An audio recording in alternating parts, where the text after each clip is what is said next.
Welcome back, everybody, to 9-9, Sora's route. Where hopefully Sora remembered to lock the door. Otherwise, we might be in danger.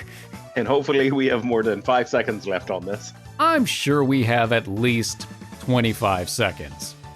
That's my estimate. Did you lock the door? 大丈夫 Haven't forgotten anything? ないおかんかよ No, I remembered you the entire time. Our mom forgot. Yeah, I was about to say, no, I remember who you are. I'm just making sure. Look, you're the one who overslept and caused a huge fuss. そういう優しさいらないちゃんと起こしてくれる優しさが欲しかった So what? Now we're your mother and your alarm clock? What do you want from us? I did. 起きなきゃ起こしたことになんないでしょうが When I tried to make you awake, you sucker punched me. Stop acting all high and mighty.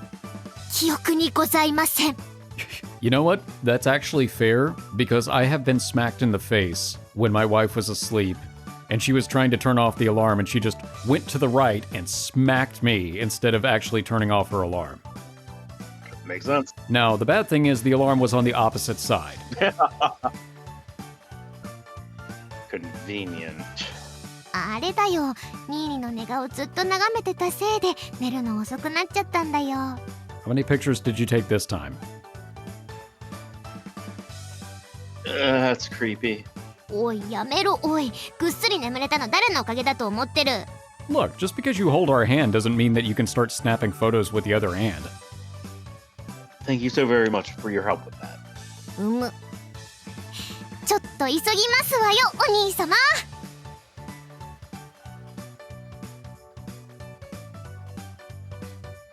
Hey, don't pull. お腹空いたから早くコンビニ行きたい誰かさんのせいで朝ごはん食べ損ねた Yeah, that someone's you. Anyway, I get it already, so let's go. いいじゃん手をつないで仲良しアピールしてこうよ What the hell for? あいつシスコンかよって思わせてニーニに女の子が寄りつかないようにするために決まってるでしょうが You know what? That would be Alright. an effective way of doing that. It would be, absolutely. You're horrible. これから独占欲全開にしてくし嫉妬も露骨にしていきますの Yeah, yeah. でほらほら急いで急いで私が空腹で倒れちゃう Fine, fine. Just stop pulling. やだお兄ちゃんが嫌がってもこれからグイグイ行くからね I've made a 覚悟 terrible してよね mistake. お兄ちゃん Well, we knew that was coming.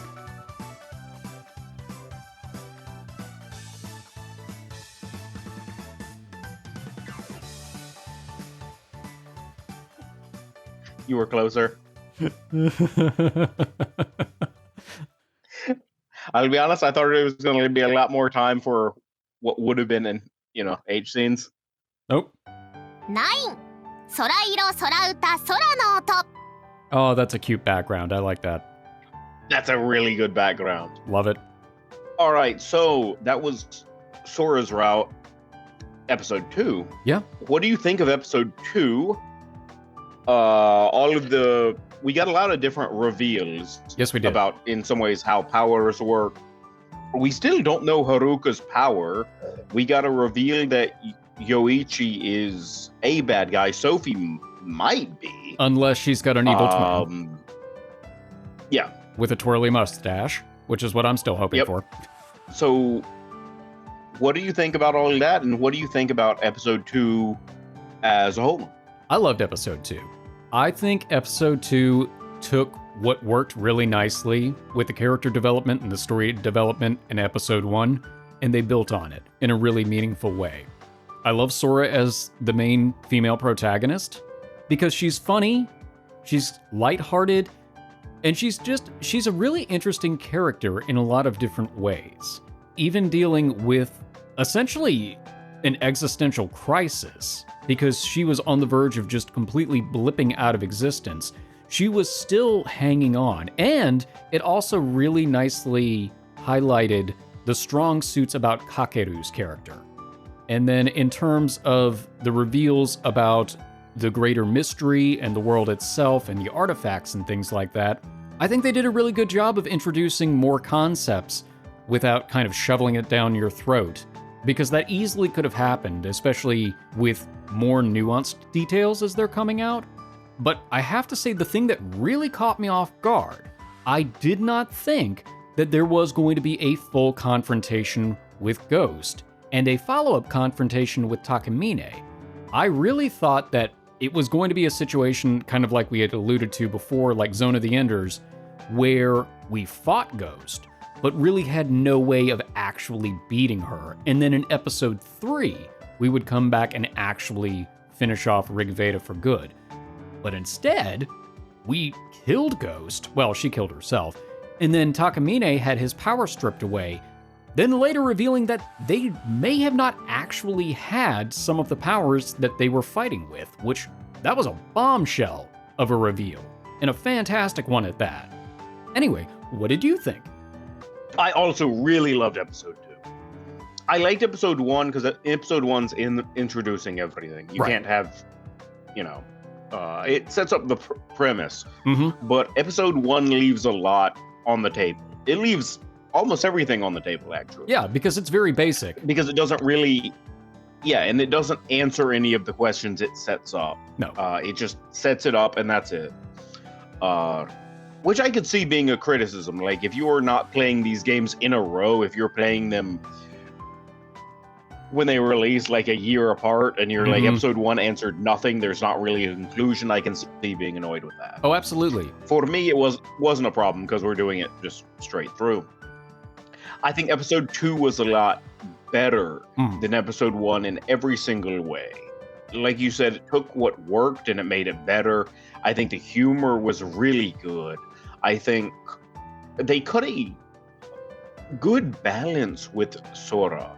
Oh, yeah. Where she's comedic, but not so comedic that she's not serious. Mm-hmm. She's the bratty little sister, but still in an endearing way. Where she's just kind of a fun character. They nailed it on that. Yeah, absolutely. And did a really good job with, and I think I said this in one of the comments in a response to somebody. This is, I think they said it and I agreed with them. This is probably the Emoto route of all of them that I find the most believable. Yes. Maybe of all games at all, actually. Like, okay. Throwing down the every VN I've ever played, maybe this is the one that's the most realistic because wow, it sets up a situation where that could feasibly happen within its own universe. Of like, okay, she's already a little bit obsessed with him. A little bit? And then there's a situation where he's the only person who remembers she exists. Mm-hmm. There's a good chance she's gonna disappear from all reality, like tomorrow. Oh, yeah, yeah. So why wouldn't you go for it if you believe like you're dead or worse than dead tomorrow? You've got nothing to lose. And he's literally your only link with anyone right now. You got nothing left to lose. And for him also, fading from people's memory and her being his link, it does make sense. Like, it actually does add up.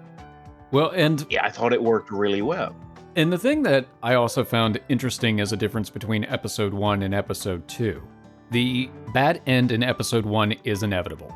And then, as somebody, I'm so sorry that I can't remember who in the comments, and I think actually a couple of people brought it up. The fact that it goes back to square one, I understand why, but it really was a pacing problem, because it did not need to regurgitate as much information as it did just to set up the branching differences. Yeah. For this one, they actually do give you an out for the bad end, and it's not super intuitive. No. Because it seems like the best thing for Kakeru to do to keep Sora from just giving up is to accept her feelings and say, okay, yeah, I'm going to give you what you want if that will keep you here. But in her mind, once she gets what she wants, she has no reason to stay. And that's why the bad end occurs. And so by saying no and saying, look, I'm keeping you here, and I'll give you the answer that you want, even if it's not exactly what you want to hear, once we are past this. Later. Yeah. I actually do want to go back through with the patch and see how the rejection... For science. Well, yeah, that too. How the rejection actually organically comes into the H scenes, as opposed to where it's very much like, oh yeah, this is the next... Once you accept at that critical juncture, it makes sense that that's the next step. I'm actually really interested in how the H scene goes where he accepts. Yeah, I could see that too. Yeah, because it legitimately makes me wonder, like, is there a little bit of reluctance on his part? Does that play a role in why she probably disappears as well? Mhm. Like, there's... Because really, it's an interesting thing, because she really does put him in a situation there where, even though we said no, he almost can't say no. Mm-hmm. So... Like I said, I think I said this before in one of the videos. I'm sure that also would eat at you, right? It's like you got everything you wanted, but kind of not really, and you got it because the person couldn't really say no. Well, and she touched on that during the rejection too, actually, because she had mentioned that it really wasn't fair for her to put him in that kind of situation given the circumstances. Yeah. And she's right. And the fact that she has, even in spite of how much she loves him and is obsessed with him, the fact that she still has that awareness is one of the things that makes her a fantastic character. Mm-hmm. And a very developed character. Yes. And the way that Kakeru immediately after the rejection has a logical explanation and a reassuring explanation as to why he is not giving her an answer. Because it easily, if he were a more knuckleheaded MC, it easily could have backfired. And in almost any other circumstance with VN's MC, I could see them not having the emotional intelligence to deal with that situation. But Kakeru does. Yeah. I actually really like Kakeru. Mm-hmm. He's actually a really good protagonist because... Yes, he is. He is smart. He is proactive. He does all of the things that he's supposed to do. Mm-hmm. He's just a good character. He is. And he's sarcastic, but he's not an asshole. There is a difference. Yeah. There's a fine line. Yeah, there really is. Because I feel like what happens a lot, especially when you have an intelligent protagonist, he's either socially inept or he's kind of a dick. Kakeru has his dickish moments, but I would say he's not a full-on jerk. No, it's like he's playfully jerkish with Yoichi and with Sora. And it makes sense. With the people that he's like closest to. And that's it. And yeah. I mean, because even look at how his relationship with Sora and Yoichi compares to his relationship with Ms. Naruse. They've known each other for a long time. She's a family friend. But he still has a very different reaction to her, especially in a school setting, as compared to when they're in a more social setting. All right, that's about all of the in-depth analysis that I have. All right, how about predictions now? Because we've got Yoichi. Yes. Yes, we do. Who is a bad guy and is in league with, or actually, no, not just in league with, commanding. Potentially, yeah. Probably. Or at least manipulating. He's either directly commanding or manipulating Ghost and Takamine in this route. And actually in the last one, too. Okay. Because I don't think Sophie, or Evil Sophie, said that, you know, I felt bad. Yeah. I don't know. Said that, all right, you know, it might be what we call her. That's real stupid. I imagine it now like, what do you call it? In Troll 2, where they look and see that it's Niblog. Oh, yeah. Niblog is goblin backwards. Yeah. So, because, you know, she mentioned that she felt bad for them having been sacrificed by him in two timelines now. Mm-hmm. So he's at least either commanding or manipulating them in some way. Based off of that interaction and based off of the way that the his Rig Veda interview went, I don't think he's at least directly commanding Takamine. Ghost, I'm not as sure about. I feel like it's possible that if he is, for example, the actual wielder of the evil eye, that he could have been the one that gave them their abilities, but I don't think he directly gave it to Takamine, because... You think he gave it to Ghost, who then gave it to Takamine? Possibly. I'm not 100% sure about that. Because Takamine said he was chosen, but how he was acting... Okay, he's too much of a chuny to downplay if he knew that Yoichi was a mastermind. He would have to pump him up. True. That's why it probably was Ghost, because also when he thinks she's dead and he's like, she was supposed to be the queen of the new world or whatever he's going on about. Right.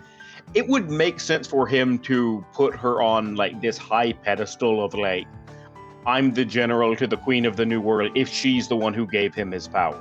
I could see that. Well, and I don't know, and it raises the question, is Yoichi the one that gave them the ability, or did he give the command to Isov? If that alternate name is gonna piss anybody off, sorry in advance.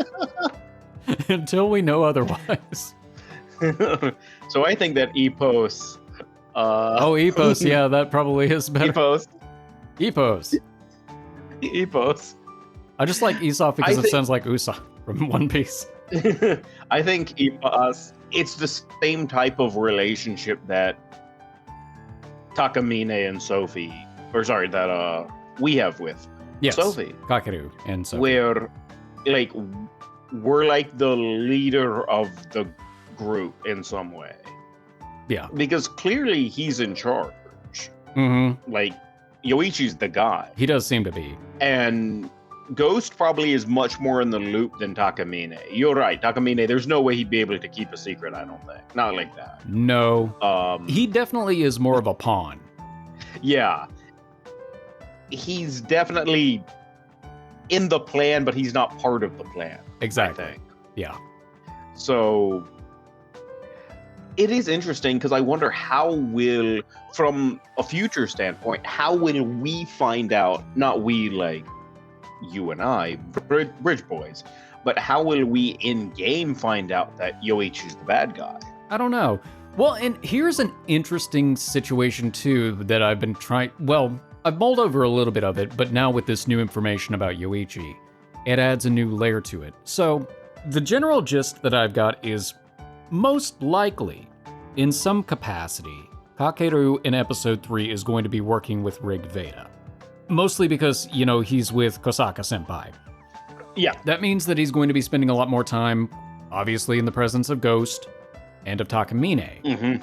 The weird thing is clearly Yoichi is getting information about other branches, and he has awareness of other branches, probably because of Nega Sophie, Isof, whoever. And I don't know if it's a situation where something changes in one branch, if the Nega Sophie informs all of the other Yoichis, or it is also possible that he is from the same world as her, which I had not considered until now. Oh. Kind of like Iris. You mean... Maybe. You mean like a alternate reality version of him? No, like I'm saying, Yoichi is independent of the branches because he's like Iris. He's also from the other world. Could have been. I don't know. Like we don't know any of his background, like with his family or anything. No, we just know he's an oaf, or at least he acts like it, and now we know he's just been putting on a charade. Yeah. For all we know, he could be like Iris from the other world, That's and true. That could be why he's manipulating things too. I don't know. That one feels a little bit more out of left field, but because he's the only other character to be really made aware of the separate branches. I don't know that Ghost even really knew that. I don't think she did. I think he knew, but I don't think he told anyone else. I really think that Ghost is more like your conventional right-hand soldier type. She's the muscle. She is the muscle in this case. Yes. 100%. She's like the actual fighter of that group. Where, Exactly. and to be fair, based on her personality, I don't think she'd ask a lot of questions. If he was like, "Hey, No. we need you to go kill that guy," she'd be like, "Well, here I go killing again." Yeah, exactly. She seems to enjoy it. She likes the idea Yeah. of being able to collect more powers, and she has a naturally high impedance, which means that she's good at wielding multiple artifacts, so she's the perfect kind of muscle piece. Yeah, she's really good at wielding multiple artifacts. So, you know, she probably wouldn't ask that many questions. She'd just be like, "All right, cool, thanks," and then just go off and kill the dude and take his stuff. Like, I don't think she'd You say kill, I said... ask too many questions about... I say how dead. Yeah, you said kill. Yeah. But the question I'm really asking is how many? How many pieces? Like, so I don't think she would really ask that many questions about, oh, can you tell me about branches and timelines? She'd be like, I'm bored. Pretty much, yeah. She'd just be popping her gum and being like, all right, I'm done with this. Can I go kill something now?